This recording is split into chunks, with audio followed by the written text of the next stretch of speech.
శ్రీ సచిదానంద సద్గురు అవధూత Venkaiah Sai Maharaj key జై. శ్రీ సచిదానంద సద్గురు హుబ్లీ సిద్ధారూఢ స్వామి Maharaj key జై. గురుదేవ దత్త. అవధూత వెంకయ్య స్వామి వారి యొక్క సాన్నిధ్యంలో ప్రతి మంగళవారం మనం హుబ్లీ నివాసి అయిన శ్రీ సిద్ధారూఢ స్వామివారి చరిత్ర గురించి మనం శ్రవణం చేసుకుంటున్నాం. మహాత్ముల యొక్క అవతారంలోని ఆంతర్యం మానవాళిని ఉద్ధరింప కొరకే అనేది మనం ప్రతి మహాత్ముడి యొక్క జీవిత చరిత్ర పారాయణ చేసినప్పుడు లేకపోతే శ్రవణం చేసినప్పుడు మనం గుర్తుంచుకోవాల్సిన విషయం మాత్రం ఇదే. అంటే మహాత్ములు అవతరణలే తమ గొప్పతనాన్ని చాటుకోవడం కోసం కాదు, భగవంతుడే మానవ రూపంలో వచ్చి మనల్ని సన్మార్గంలో ఉంచడానికి ప్రయత్నం చేసిన అవతారాలు. ఎందుకంటే భగవంతుడు మనకిచ్చిన అమూల్యమైన అవకాశాలను మనం సద్వినియోగం చేసుకోవాలి. ఆ సద్వినియోగం చేసుకోలేకపోవడం వల్ల మహాత్ములు అవతరించి దాన్ని ఏ విధంగా సద్వినియోగం చేసుకుంటే నీ జీవితం పరమార్థ స్థితి పొందుతావో అని వారు ఆచరణగా చెప్తూ వచ్చారు.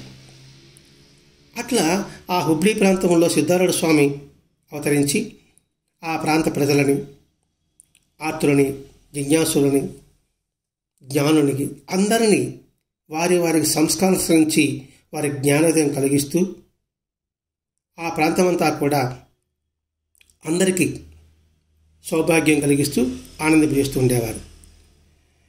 ఇలా చేస్తూ ఉన్నప్పుడు ఇటు రాజుల నుంచి పేదల వరకు, పామరుల నుంచి పండితుల వరకు అందరూ ఆయన శరణు వచ్చి ఎంతో ఆయన సన్నిధిలో ఆయన అనుగ్రహం పొందగలిగారు. అలా పొందేటప్పటికీ ఆ సిద్ధుల యొక్క కీర్తి అంచెలంచెలుగా దేశమంతా ప్రాకింది. ఎప్పుడైతే ఆ సిద్ధుల కీర్తి అలా ఎప్పుడైతే విరజలిందో కొందరికి అసూయ ప్రారంభమైంది.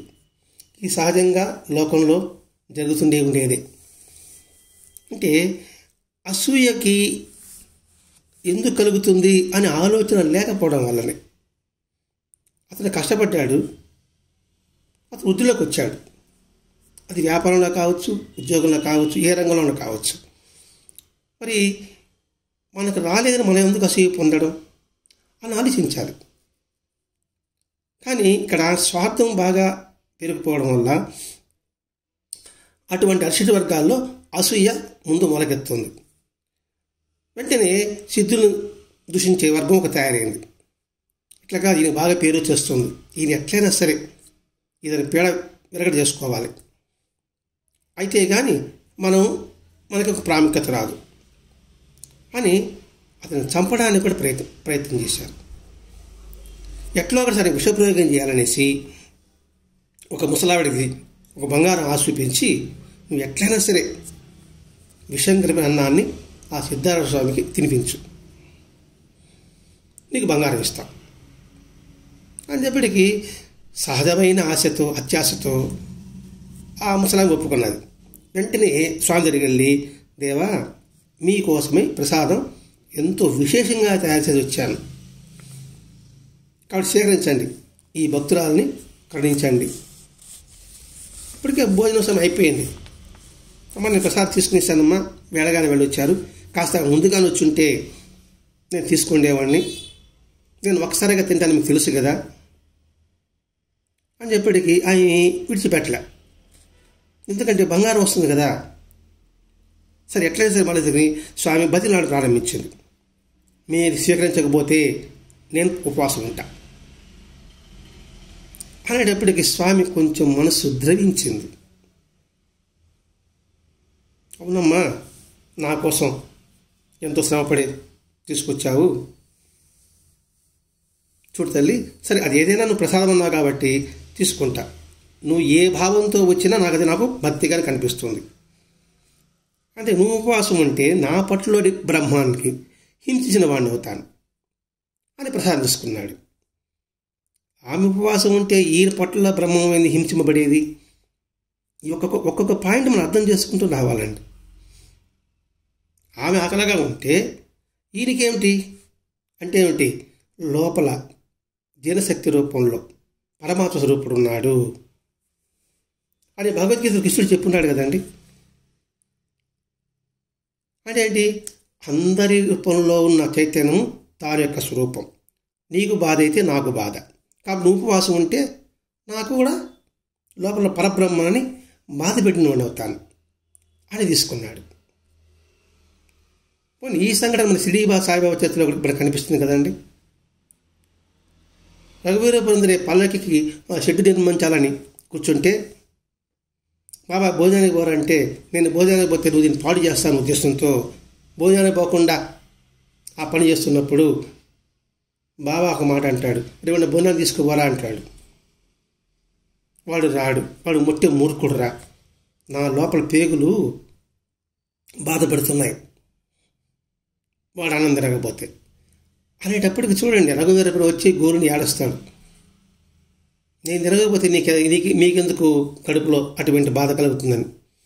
అదండి అవ్యాజమైన ప్రేమ అంటే, మహాత్ముల స్థితి అంటే అది. అందుకే వాడు మహా ఆత్ముడు అంటారండి. ఎవరంటే వారు మహాత్ములు కారండి. అందరి ఆత్మతత్వంలో తానే మమేకమై తాదాత్యం ఎవరైతే చెంది ఉంటారో వారు నిజమైన మహాత్ముడు. అందుకని స్వామి అన్నాడు, లోపల పరబ్రహ్మాన్ని నేను హింసించను, కాబట్టి ఆహారం తీసుకోమన్నాను. ఒక పిడికి తీసుకున్నాడు. తీసుకుని నేను తిన్నానేదో నీ ఎదురుగా తింటా అని చెప్పేసి ఆ ఎదురుగా తిన్నాడు. ఆయనకు ఆనందం అయిపోయింది. ఇటు విషాహారం తినేసినాడు, నాకు బంగారం వస్తుందనే ఉద్దేశంతో. ఆ వెళ్ళిపోతుంటే పిలిచి, అమ్మ ఈ మిగిలినని ఎవరూ చూడకుండా భూమిలో పాతిపెట్టేసేళ్ళు అంటే ఏంటంటే, ఆ అన్నం బయట పారేస్తే అది పక్షులు తినొచ్చు, జంతువులు తినొచ్చు. అందుకని వాటికి హాని కలుగుతుందని ఒక గుంట తవ్వి దోమలు పూజ పెట్టామన్నాడు. వెంటనే ఆయన కొంత తీసుకొని నోట్లో పెట్టుకునేసాడు కదా. నేను అనుభవించవలసిన నిర్ణయింపబడిపోయింది. ఈ విషయాన్ని ఈ రోజుగా విడిచిపెడితే రేపు ఇంకొక రోజైనా దీన్ని అనుభవించవలసి తప్పదు అని మింగేశాడు. ఆ మీద నోట్లో పెట్టుకున్నాడు. మళ్ళీ ఆలోచించాడు. ప్రతి ఒక్కటి భగవన్ నిర్ణయం. శారీరక బాధలతో ఈ విషయంతో అనుభవించాలని ముందుగానే నిర్ణయింపబడింది. ఈరోజు నేను తిరగకపోతే ఈ బాధ ఎప్పుడు పడాలి అంతే. అందుకని ఇంకోసారి అనుభవించక తప్పదు అని మింగాడు. దీని ద్వారా మనం తెలుసుకోవచ్చు ఒక్కొక్క పాయింట్ ద్వారా. ఎవడు చేసిన కర్మ వాడు అనుభవించక తప్పదు. ఆ కర్మను మనం పోస్ట్పోన్ చేసుకుంటుంటే అది ఎప్పటికైనా కూడా అది మనం అనుభవించవలసిందే. కాబట్టి ఎప్పటికప్పుడు ఇది భగవత్ ప్రసాదమును ఆ భావంతో అనుభవిస్తున్నప్పుడు, భగవంతుడి పాదాలు పట్టుకున్నప్పుడు ఆ ప్రారంధం గొడ్డలతో పోయే గోరుతో పోతుంది. కాబట్టి అనుభవించాలని నిశ్చయం మాత్రం లోపల ఉండాలి. ఎప్పుడైతే ఈ విషయం తిన్నాడో అంటే ఇప్పుడు ప్రారంధాన్ని మనం అనుభవించవలసిందే. ఎందుకంటే మనం చేసిందే కదా.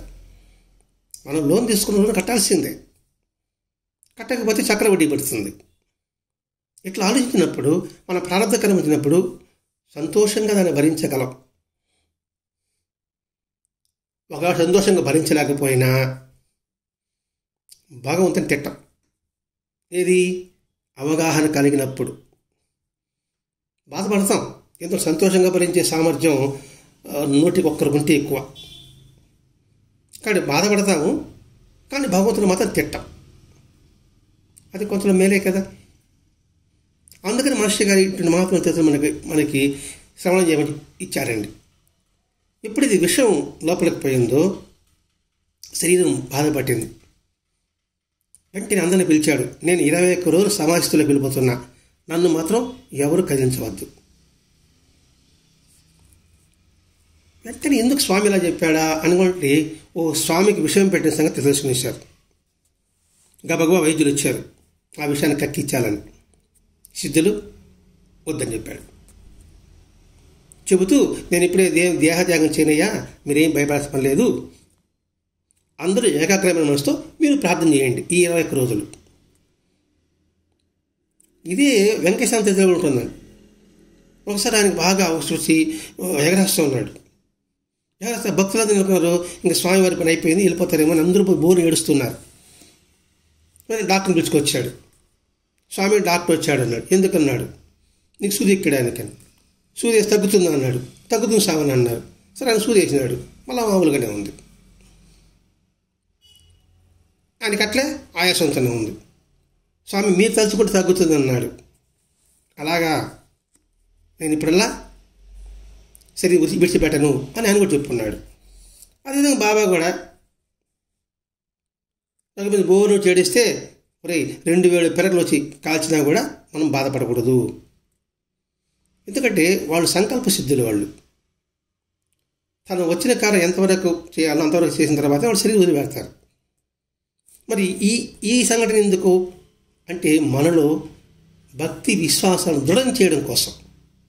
ఇప్పుడు బాబా కూడా ఉపశంతో బాధపడ్డాడంటే బాబాకు ఉపశం కాదు, మనలో ధైర్యం నిలపడానికి, మనలో భక్తి విశ్వాసము పెంపొందించడానికి అటువంటి లీలలు ప్రదర్శించేవారు. ఇతడికి స్వామికి రోజుకి విషం పాకింది, గొంతు శిరస్సు వాచిపోయింది, గుర్తుపెట్టేందుకు మనిషి అట్ట అయిపోయాడు, నాలుగు బయట వచ్చేస్తుంది. వెంటనే అందరూ చుట్టుకునేసి స్వామి వెళ్ళిపోతున్నారు ఏడుస్తున్నారు. అంతటి స్థితిలో కూడా భయపడవద్దు అంటున్నాడు. ఇదే బాబా చేతులకు సమాధి అయ్యేటప్పుడు కూడా మీరు ఏడవద్దు. ఏడ్చేవాళ్ళు కొంత ముందుగానే బయటూరు పంపించేశాడు, కొందరేమో ఇళ్ళకు పంపించేశాడు. ఏదో 5-6 మంది మాత్రమే శ్రీ సాయినాథుడు పక్కన పెట్టుకున్నాడు. అట్లాగే ఈయన కూడా మీరెవరు భయపడవద్దు అన్నాడు. ఇదే సందర్భ సమానంగా ఒక సాధువు వచ్చి దొంగ వినామం సృష్టించేసి ఈ మఠానికి నేనే పెద్ద, ఎందుకంటే నేను చనిపోతాడు అనే ఉద్దేశంతో ఈ మఠానికి నేనే పెద్ద అని ఒక విన్నామం పెట్టాడు. సరే అది తెలుసుకున్నారు, అతను తరిమేశారని. వెంటనే ఈ సంగతి కబీర్ దాస్ తెలిసింది. కబీర్ దాస్ అంటే రామదాసులో ఉన్న కబీర్ దాస్ కాదండి. ఈయన దగ్గరికి ఒక యువకుడు వస్తాడు, అతడు ముస్లిము. బాబా స్వామి సేవ చేసినప్పుడు అతని కబీర్ దాస్ అని పేరు పెడతాడు. అతడు వచ్చిన తర్వాత ఏడుస్తున్నాడు. అప్పా అప్పా అప్పా అప్ప అని ఎడుగు చేస్తున్నాడు. మీరే వెళ్ళిపోతే నా పరిస్థితి ఏమిటి, నేను ఉండడం దండగా అంటూ చనిపోవడానికి అక్కడ పక్కన ఒక శూలం ఉంటే దాని గుండెని గుచ్చుకోబోతున్నాడు. గుచ్చుకోబోయే ముందు వెంటనే స్వామి అలా చేయి పైకెత్తి అలా చేయొద్దురా అన్నాడు. స్వామి మనకు వచ్చేసింది. అప్పా అని పిలిచాడు. ఓ అన్నాడు. ఏంటి కబీర్ అన్నాడు. అప్పా మా కోసం వెళ్ళిపోలేదు, నా తండ్రి నా కోసమే ఉన్నాడు అంటూ సిద్ధులు కాళ్ళు చేతులు శరీరం ముద్దు పెట్టుకుంటూ ఆనంద ప్రసవాలు వేస్తూ ఒళ్ళంతా తడుముతూ ఆయన పాదశస్సు పెట్టి, దేవా మీరు వెళ్ళిపోతే నేను తట్టుకోలేను, ఈ దేహం ఇంత పవిత్రమైందంటే అది మీ వల్లనే, కాబట్టి నేనే ముందుకు వెళ్ళిపోవాలి, మీకన్నా ముందు నేనే వెళ్ళిపోవాలి, ఇది నా కోరిక అంటే. చూడండి, ఆ కబీర్ దాస్ మొట్టమొదట రావడం, ఈయనకు సేవ చేయడం, ఆయన అనుగ్రహానికి పాత్రుడు అవ్వడం. కాబట్టి ఈ దేహం మీ వలనే పావనమైంది, కాబట్టి మీకంటే ముందు నేను వెళ్ళిపోవాలి. మరి అతని కోరిక అటువంటి కోరికే. వెంటనే సిద్ధుడు ఆశీర్వదించాడు. 21 రోజులు గడిచింది. వెంటనే విషం మెల్లమెల్లగా తగ్గింది. 21వ రోజు లేచి కూర్చున్నాడు. అంటే కాలకుట విషాన్ని మింగిన సాక్షాత్ పరమశివుడే అయ్యాడు సిద్ధులు కూడా. ఎప్పుడైతే గురువుగారు కూర్చున్నారో ఇంకందరికీ జయజాలు ఇస్తూ ఆనందంతో గెంతులేస్తూ ప్రారంభించారు. సిద్ధులు ఎప్పుడైతే స్వామి ఎప్పుడైతే కోలుకున్నాడో విషయం పెట్టిన ఆ ముసలా ఉంది కదా, ఆమెకి మతి భ్రమించింది. పిచ్చిగా అరవడం మొదలుపెట్టింది. దేవానికి విషయం పెట్టేశానా, అయ్యో నా పొరపాటు అయిపోయింది అని పిచ్చివాళ్ళలాగా జుట్టు పీక్కోవడం, పళ్ళు గురుక్కోవడం, తర్వాత గోడకేసి కొట్టుకోవడం, నేను తప్పు చేశాను అరవడం, ఇట్లా ప్రారంభించింది. ఇట్లా ఈ విషయం కాస్త స్వామికి తెలిసింది. స్వామి కరుణాసాగరుడు, సముద్రం అంత విశాలత్వం, ఆ కరుణ అనేది సముద్రం అంత లోతైనది. చూడండి, ఆ సముద్రంలో మురికి వచ్చిన ఏ నిజం అన్ని దానిలో కలుపుకుంటుంది. చెడా మంచి అని చూడదు. మహాత్ముల యొక్క స్థితి కూడా అంతే. వాడు ఎంత కిడిచినప్పటికి కూడా వారి పట్ల అంతటి కరుణ సముద్రం కలిగి ఉంటారు. ఉదాహరణకి భాగవతంలోనే కృష్ణుని చంపడానికి పోతన వచ్చింది, దానికి సద్గతి ప్రసాదించాడు. శకటాసురుడు అని ఒకడు వచ్చాడు, వాడికి సద్గతి ప్రసాదించాడు. అలాగే కాలకోట విషయం పాము ఆ నదిలో, యమునా నదిలో వచ్చింది, దానికి తన పాదస్పర్శతో దానికి సద్గతి ఇచ్చాడు. శ్రీశైల బాబా చరిత్రలో ఒక పులికి ఇచ్చాడు, ఒక మేకకి ఇచ్చాడు, విజయానందుడికి ఇచ్చాడు, మేగుడికి ఇచ్చాడు. అంటే మహాత్ముల సన్నిధిలో వారి యొక్క స్థితి ఎలా ఉంటుంది, ప్రతి ఒక్కరి పేట్ల దయ ప్రేమ కలిగి. అందుకే భగవంతుడి లక్షణం ఏది అని అంటే మొట్టమొదటి దయ. కాబట్టి ఆ దయ లక్షణం ఎవరికి ఉంటుందో వాడు భగవత్ స్వరూపుడు. ఆ దయలో స్వార్థం ఉండకూడదు. మళ్ళా ఆ దయలో నిస్వార్థం ఉండాలి, ఆ కరుణలో నిస్వార్థం ఉండాలి, ఆ ప్రేమలో నిస్వార్థం ఉండాలి. ఈ స్వామికి ఎప్పుడైతే కరుణాసాగరి స్వామి గబగబా వాళ్ళ ఇంటికి వెళ్ళాడు, వెళ్తే బోర్డు కాళ్ళ చుట్టునేసింది, తప్పు క్షమించండి అని. వెంటనే సిద్ధుడు తమ పాదాన్ని ఆమె తల మీద ఉంచాడు. ఆ తల మీద ఉంచిన మరుక్షణమే ఆ ప్రాణం విడిచేసింది. ఆమెకు సద్గతి ప్రసాదించాడు. ఎప్పుడైతే ఈ సిద్ధుడు విషాన్ని మింగి 20 రోజుల తర్వాత మళ్ళా తిరిగి లేచి దర్శనమిస్తున్నాడని తెలిసినప్పటికీ ఈ దేశం నలుమూలలా పాకింది. ఈ సాక్షాత్తు నీలకంఠులే. నిన్నే తాజుద్దీన్ బాబా సంఘటన వివరణ తెలుసుకున్నాం. సాధ్యం బాబా చరిత్రలో మనం తెలుసుకున్నాం. మృత్యుంజయుడు అంటే అజ్ఞానాన్ని జయించిన వారు. దాంతో శివుడితో పోల్చుకున్నాం. అంటే మృత్యువుని జయించి రుద్రుడు అనేసి, అదే అన్నమాట వెలుగంతా కూడా. ఈ కబీర్ దాసు అతడు అనుకున్నట్టుగానే ఒక రాక్షసనామ సంవత్సరం రోజు కార్తీక బహుళమి నాడు కబీర్ దాసు ఏలోక పాత్ర త్యాగించాడు. ఇది ఆయన సన్నిధిలోని. వెంటనే ఆ శరీరాన్ని స్వామి సమాధి చేయించి సుందర సమాధి కట్టాడు. ఇప్పటికీ ప్రతి సంవత్సరం ఉత్సవాలప్పుడు ఆ సమాధికి వైభవంగా పూజలు చేస్తారు. అంటే భక్తుడికి ఎంతటి ప్రాధాన్యత చూడండి. ఇదే విధంగా పాండురంగ దేవాలయం పండరీపురంలో కూడా చోకమేళ అనే భక్తుడు యొక్క సమాధి మందిరికి ఎదురుగానే ఉంటుంది. అలాగే కాళహస్తిలో కన్నప్ప శివుడి కన్నా కూడా పై అంతస్తులో ఉంటాడు. అంటే భగవంతుడు భక్తుడికి ఎంత ప్రాధాన్యత సంగతి దీన్ని బట్టి మనం అర్థం చేసుకోవాలి. కొంతకాలం అయిన తర్వాత శ్రీరామనవమి ఉత్సవాలు, స్వామి జన్మదినోత్సవాలు ఇలా ప్రతి సంవత్సరం జరుగుతూ ఉండేది. నామ సప్తాహము, భజనలు, కీర్తనలు, ఈ ఉత్సవాలన్నీ జరుగుతాయి. ఎందుకంటే సాక్షాత్తు శివుడనే భావన అందరికీ ఏర్పడింది. ఒకసారి గౌరీ పున్నమ ఉత్సవం చేస్తారు. అక్కడ రథం లాగడానికి తగిన స్థలం లేకపోతే ఒక శ్రీమంతుడు ఇచ్చాడు, తేజప్ప అని అతడు. స్వామి దగ్గరికి వచ్చి, స్వామి మా నాన్న కల్లో కనబడ్డాడు, సిద్ధ రథం లాగడానికి స్థలం లేదురా నాయన, నువ్వు దానికి కావాల్సిన స్థలం ఇవ్వు, అప్పుడు నాకు తృప్తిగా ఉంటుంది మా నాన్న చెప్పాడు. కాబట్టి నేను ఆ ప్రాంతంలో నా స్థలం ఉంది కాబట్టి ఆ స్థలం మీకు ఇస్తానని విన్నవించుకున్నాడు. సరే, అది మఠానికి రాయి చేశారు. స్వామివారు తీర్థయాత్ర చేసుకుంటూ గోకర్ణ క్షేత్రానికి వెళ్ళాడు. ప్రయాణ తర్వాత అక్కడ గతంలో సిద్ధారుడు స్వామి గజదండ గురుదేవ సేవలో ఉన్నాడు. అప్పుడు అక్కడ సుబ్బయ్య శాస్త్రి అని ఒక ఆయన వాదం పెట్టుకున్నాడు. మనం గత వారంలో తెలుసుకుని అర్థమవుతుంది. వీళ్ళు ఉపనిషత్తు గురించి చర్చ జరుగుతున్నప్పుడు ఏది సిద్ధారూఢ స్వామి వాళ్ళ గురువు గారు ఆ గజేంద్ర స్వామి జరిగినప్పుడు ఈ సుబ్బశాస్త్రి వచ్చి ఒక హేళనగా ఏంటి ఉపనిషత్తులు చెప్పాలన్నా వినాలన్నా అది బ్రాహ్మణుడికి తప్ప వేరే అర్హత లేదు కదా, నువ్వు చదువురామ్మని వీడికి నువ్వు బోధిస్తున్నావే దాని తప్పు కదా అన్నప్పుడు సిద్ధుడు వాటికి సమాధానం చెప్పాడు. అది గత అధ్యాయంలో మనం వివరించుకున్నాం.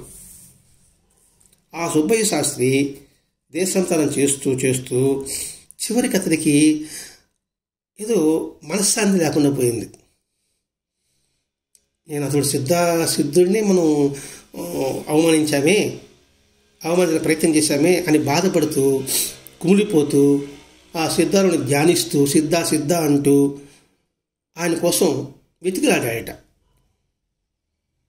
సిద్ధారాయణ స్వామి దేశాలు పరిచయం చేస్తున్నాడు కాబట్టి ఆయనకి ఎక్కడ దర్శనం ఇవ్వలేదు. సరే, గోకర్ణంలో వచ్చి గోకర్ణంలో అయితే చనిపోతే ఎటువంటి పాపాలకైనా విముక్తి కలుగుతుంది అనే ఉద్దేశంతో గోకర్ణ క్షేత్రానికి వచ్చాడు. ఎవరు? సుబ్బయ్య శాస్త్రి. మనం గురు చేతిలో కూడా ఉంది ఆ గోకర్ణ క్షేత్రం యొక్క మహత్యం. అక్కడ అనేక మంది ఋషులు వచ్చారని, అనేక మంది దేవతలు వచ్చారని, అనేక మంది మహాత్ములు వచ్చారని, అక్కడ కానీ శరీరం వదిలి పెడితే పుణ్యం ప్రాప్తిస్తుందని మనం గురు చేతుల్లో గోకర్ణ అధ్యాయం వివరించుకున్నాం. అందుకని ఇతడు సుబ్బయ్య శాస్త్రి ఆ గోకర్ణ క్షేత్రానికి వచ్చాడు. వచ్చి అక్కడే ప్రాణాన్ని వదలనుకున్నాడు. వెంటనే స్వామి రావడం చూడండి, అతని సంకల్పం సిద్ధుడిని చూడాలని ఎంత మూర్ఖుడైనా ఎంత పామరుడైనా పశ్చాత్తాపం అనేది ఒకటి ఉంటుంది, చివరన ఉంటుంది. కానీ ఆ పశ్చాత్తాపం నిజమైన పశ్చాత్తాపం కాబట్టి ఇతను సిద్ధుని ప్రార్థిస్తున్నాడు కాబట్టి సిద్ధుడే గోకర్ణానికి వచ్చాడు. వచ్చి ఎవరు అని అడిగితే, స్వామి నేను పరాభవించాను కదా అహంకారంతో, అటువంటి సిద్ధుడిని నేను. తమ క్షమకు పాత్రుడైతే నేను తర్వాత జన్మలైనా నాకు మోక్షం లభిస్తుందని భావించా. కానీ మీరు నాకు ఎక్కడ దర్శనం ఇవ్వలే. ఇంకా దిక్కుదోచకుండా ఈ గోకర్ణ క్షేత్రానికి వచ్చా ఇంక ప్రాణత్యాగం చేద్దాం ఇక్కడే అనేసి. కానీ నా పూర్వజన్మ సుకృతం అనేది నేను చనిపోయే స్థితిలో నువ్వు దర్శనమిచ్చావు. నేను ధన్యుణ్ణి. మీ కృపకు పాత్రను కావాలన్న నా కోరికను మన్నించి నన్ను క్షమించి నన్ను ఉద్ధరించవలసింది అని ఆయన పాదం మీద పడ్డాడు. ముందే చెప్పుకున్నాను, సిద్ధుడు కరుణాసముద్రుడు, దయాసాగరుడు. వెంటనే తన చేతులతో అతని భుజాన్ని తిప్పి, మరణ సమయంలో ఎవరు ఏ మనసులో ఏ భావంతో దేహాన్ని విడుస్తారో వారికి అటువంటి శరీరమే వస్తుంది. కాబట్టి నీవు కూడా సద్భావంతో ప్రాణాలు విడిస్తే అదే విధమైన దేహం నీకు లభిస్తుంది. పిమ్మట గురుభక్తి జనించి నా వద్దకు వస్తావు. ఇది గురు సంకల్పం అని ఆశీర్వదించాడు. అందుకే మనకి జీవుడు మనకి సాయినాథ గ్రంథంలో వస్తుందండి, సద్గత అధ్యాయంలో జీవుడు మరణ సమయంలో స్మరించిన దానిని మరుజన్మలో పొందుతాడని శాస్త్రంలో చెప్పబడి ఉంది. అందుకే కదా పరీక్షణ్ మహారాజు 7 రోజులు చనిపోతారంటే భాగవతం విని ఉత్తమ గతి పొందాడా లేదా? అలాగే విజయానంద స్వామి బాబా దగ్గరికి వచ్చినప్పుడు భాగవతం చదివిచ్చి అతని ముక్తినిచ్చాడా లేదా? అందుకే కదా కాశీ క్షేత్రానికి వెళ్ళి అక్కడ కానీ చనిపోతే మనకు పుణ్యం వస్తుందని చెప్పేసి పెద్దలు మరణ సమయంలో కాశీకి వెళ్తారు. అంటే చనిపోయేటప్పుడు ఏ భావంతో చనిపోతామో అటువంటి భావంతోనే మనం జన్మిస్తాము అనే విషయం శాస్త్రం చెప్పబడి ఉంది. అందుకే మనం చనిపోయేటప్పుడు ఒక ఆర్ద్ర చింతన, రౌద్ర చింతన, శాస్త్ర చింతన, జ్ఞాన చింతన 4 ఉంటాయట. ఆర్ద్ర చింతన అంటే చనిపోయేటప్పుడు, ఆర్ద్రం అంటే లౌకికమైన వస్తువుల పట్ల, లౌకికమైన వ్యక్తుల పట్ల. ఎప్పుడైతే ఆ చింతనతోనే చనిపోయాడు అనుకోండి, తిరిగి ఆ భావంలోనే పుడతాడు. తులసీదాసు రామాయణం చెప్తున్నప్పుడు ఆ పక్కన ఒక శ్రీమంతుడు పోతూ వీళ్ళు సోమరిపోతులు, వీళ్ళకి ఏం పని పాటలేదు అంటూ ఉండేవాడు. అది విన్నాడు తులసీదాసు. సరే అతనికి రామాయణం చెప్దామనే ఉద్దేశంతో ఇంటికి వెళ్ళాడు. రామాయణం చెప్తానా ఈయన, నేనే వచ్చి మీకు చెప్తాను ఈయన అనేసి. నాకు ఇప్పుడు తీరిక లేదు, ఒక నెల తర్వాత రా అంటాడు. మళ్ళీ ఒక నెల తర్వాత వస్తాడు. 6 నెలల తర్వాత రా అంటాడు. మళ్ళీ 6 నెలల తర్వాత పోతాడు. ఓపికగా పోతాడు తులసీదాసు. సంవత్సరం తర్వాత రా అంటాడు. మళ్ళీ సంవత్సరం తర్వాత పోతాడు. ఈ తలుపు తడితే పిలిస్తే వాడు కొడుకు వస్తున్నాడు. మీ నాన్నగారిని పిలువన్నాడు. మా నాన్నగారు చనిపోయాడండి, చనిపోయి 2 నెలలు అవుతామన్నాడు. అవునా అంటూ వెనక్కి తిరిగాడు. అక్కడే ఒక ఎద్దు కళ్ళకి నీళ్లు కారుస్తూ ఉంది. ఏమిటి ఆ యుద్ధం చూస్తే వాళ్ళ నాన్నే ఎద్దుగా జన్మించాడు అక్కడ. ఎందుకని? నిరంతరం చివరి వరకు కూడా దున్నతనే ఉన్నాడు. ఏది? ఈ శరీరంతో. అంటే ఏంటి? సంపాదించాలి సంపాదించాలి సంపాదించాలి సంపాదించాలి దున్నడం లెక్కే. తిరిగి ఆ భావం తిన్నప్పటికీ అది చాలు చెప్పేసి ఎద్దుగా దున్నడానికి ఆ జన్మ వచ్చిందంటారు. ఇంకోటి రౌద్ర చింతన అంటారు. అంటే కోపం, ద్వేషంతో ఉన్నప్పుడు. ఒకటి మీద పగతో చనిపోయాడు అనుకోండి, వాడు ఏం చేస్తాడు? తిరిగి జన్మలో మనం బాబా చూసాం, కప్ప పాముగా లేదా ముంగీసు పాముగా, అంటే పరస్పర ద్వేషభావంతో ఉంటారు. శాస్త్ర చింతన అంటారు. వాడు పుస్తకాలు చదువుతూ చనిపోయాడు అనుకోండి, అయ్యో పుస్తకాలు చదవలేకపోయా అనేసి తిరిగి పుస్తకాలు చదివే ఇంట్లో పుడతాడట, శాస్త్రాలు చదివి పుట్టాడట. ఇంకోటి జ్ఞాన చింతన అంటారంట. అంటే జ్ఞానంతో ముక్తి పొందలేకపోయాడు, అయ్యో నేను ముక్తి పొందలేకపోయానే అనుకున్నాడు అనుకోండి, తిరిగి జన్మలో పుట్టుకు వాడి జ్ఞానం వస్తుంది. దీన్ని బట్టి మనం అర్థం చేసుకోవాల్సిన ఒకటే, నిరంతరం మన భావాలని మనం ఎలా సంస్కరించుకుంటూ ఉండాలి. అందుకే భరద్వాజ మాస్టర్ అంటారు, క్షణం క్షణం ఆత్మవికాసానికి కృషి చేయడమే మన జీవిత లక్ష్యం కావాలి. అంటే ఏంటి? మనసులో ఏ భావం ఉంటుందో అటువంటి జన్మ మనకు వస్తుంది. కాబట్టి మనం ఎంత జాగ్రత్తగా ఉండాలి అనేది ఈ సంఘటన ద్వారా మనం గుర్తుపెట్టుకోవాలండి. ఇంకా ఈ సిద్ధారుడు అక్కడి నుంచి గోకర్ణ క్షేత్రం బయలుదేరి అన్ని క్షేత్రాలను దర్శించి తర్వాత చాలా కాలానికి హుబ్లీ చేరాడు. ఈ శాస్త్రి మరణించాడు కదా, సుబ్బయ్య శాస్త్రి. ఆ తర్వాత కొంతకాలానికి ఇంకా స్వర్గము నరకము శరీరం తర్వాత పాపపుణ్యాలు అనుభవించాలి కదండి. ఆ సుబ్బయ్య శాస్త్రి పాపము పుణ్యము అన్నీ అనుభవించి ఆ పక్కనే ఉన్న గరగన గ్రామంలో మడివాళ స్వామి భక్తులైన శివలింగమ్మకు శివబసప్పకు పుత్రుడిగా పుట్టాడు. గత జన్మలో సుబ్బయ్య శాస్త్రి శాస్త్ర పండితుడు, చివరికి పశ్చాత్తాపం చెందాడు. సద్గురు పాదాలను ఆశ్రయించాడు, ఆయన పాదాలను మరణించాడు. చివరికింది మడివాళ స్వామి భక్తులైన దంపతులకి పుట్టారు. శివపుత్రుడని పేరు పెట్టుకున్నారు. 12 సంవత్సరాల తర్వాత అతనికి వివాహం చేశారు. కానీ పూర్వజన్మ వాసన ఉంది కదా, 14 సంవత్సరాలకు ఇల్లు విడిచి సిద్ధారుడు సాగర్కి వచ్చేసాడు. అంటే ఎంతకాలం అంటే ఆలోచించండి ఇక్కడ. అంటే ఏంటి? మన జన్మల అనేది ఏ భావంతో చనిపోయేటప్పుడు ఉంటామో అటువంటి జన్మ మనకు ప్రాప్తిస్తుంది. ఆ సిద్ధార్థం వచ్చాడు, స్వామి తెలుసుకున్నాడు, పోయిన జన్మ సుబ్బయ్య శాస్త్రి. వాళ్ళు సర్వజ్ఞులు కదా అనేసి అతడికి సంస్కృతం పాఠశాల చేర్పించాడు. ఎవరు? సిద్ధార్థ స్వామి చేర్పించాడండి. ఎంతటి పాండిత్యం వచ్చిందంటే వేదాంతుల మర్మాలని చెప్పగల సామర్థ్యం వచ్చింది అతడికి. తాను బోధించిన సద్గురువు బోధించిన విషయాలన్నీ కూడా అందరికీ అర్థమయ్యేట్టుగా చెప్పమని ఆ శివపుత్ర స్వామికి, అది ఇంకో శరణప్ప స్వామికి అనుజ్ఞ ఇచ్చాడు. అంటే మీరు చదువుకున్నది 10 మందికి అందించండి, 10 మందికి పంచండి, మీకు తెలిసిన పాండిత్యాన్ని నలుగురికి తెలియజేయండి అని ఎప్పుడు చెప్పాడో వారిద్దరు కూడా 2 పూటలా కూడా ముముక్షులకు శాస్త్రశ్రవణం కావిస్తూ గురుభక్తితో కూడా వైరాగ్యంతోనే ఆ మఠంలోనే ఉండి జీవించారు. అంటే ఇక్కడ చూడండి, పూర్వజన్మ సంస్కారం మనం గుర్తుపెట్టుకుంటున్నాం ఇక్కడ. అంటే దీన్ని బట్టి మన మనసు ఎలా సంస్కరించుకోవాలి అని తెలుసుకుంటూ గతం గత ఇప్పుడు మనకు వచ్చిన అవకాశాలను, ఇంతకుముందు ఏ జన్మలో ఉన్నామో ఎటువంటి జన్మలో అది పక్కన పెడదాం. ఇప్పుడు ఈ క్షణం మనకు వచ్చిన అవకాశాన్ని సద్వినియోగం చేసుకుంటే మనము తిరిగి ఇప్పుడు సుబ్బసదేవి అయితే మలయాళ స్వామి భక్తులైన దంపతులుగా జన్మించారో మనము కూడా మనకు వచ్చిన అవకాశాన్ని ఇటు సత్సంగము, ఇటు పారాయణ,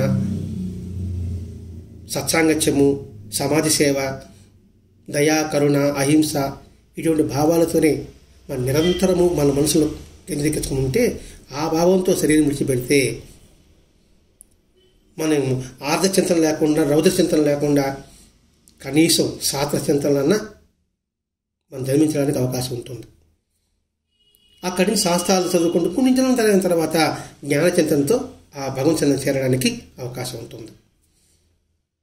కాబట్టి వరదాన మాస్టర్ గారు ఎందుకు మనకి ఇంత మన మహాత్ములకు అందరినీ అందించారంటే మనం జ్ఞానచింతనలో శరీరం విడిచిపెట్టాలి అని ఆయన ఉద్దేశం అది. అందుకని సత్సంగము, సద్గోష్ఠి, పారాయణము నిరంతరం జరిపించుకుంటామండి చివరి శ్వాస వరకు. సాధన అనేది చివరి శ్వాస వరకు చేయవలసిందే. నేను సాధన చేశాను, నేను ముక్తి పొందాను అనుకునేదానికి అవకాశం. ఎందుకంటే ఈ ఇంద్రియాలు ఉంది ఎప్పుడు బుస కొడుతుంటుంది. కాబట్టి అది బుస కొట్టకుండా, పాము పుట్టదు లేకుండా పాలు పోసినట్టుగానే మన మనసుకు బుస కొట్టకుండా నిరంతరము శాస్త్ర శ్రవణము, సద్గోష్ఠి, సత్సంగం పోస్తూ ఉంటే అది లోపల అలాగే ఉంటుంది లేకుండా. అందుకని మహాత్ములు సాయంకాలం పూట సత్కాలక్షేపం చేయమని మనకు విధించారు. దేవాలయకు వెళ్ళమని ఆచారం పెట్టారు.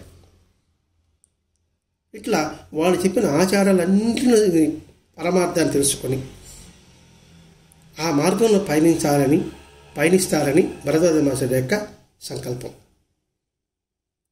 అందుకే సిద్ధార్థ స్వామి చరిత్రను మనకు అందించిన ఆ భరద్వాజ మాస్టర్ గారికి శిరస్సు వంటి పాదాభం చేసుకుంటూ ఆయన చెప్పిన మార్గంలో మనందరం పయనించడానికి సాయశక్తుల కృషి చేసుకొని శాస్త్ర చింతనతో మనం శరీరం వదిలిపెట్టామని ఆశిస్తూ స్వస్తి. శ్రీ సచ్చిదానంద సద్గురు అవధూత వెంకటేశ్వర మహారాజ్ కీ జై. శ్రీ సచ్చిదానంద సద్గురు సిద్ధార్థ స్వామి మహారాజ్ కీ జై. గురుదేవ దత్త.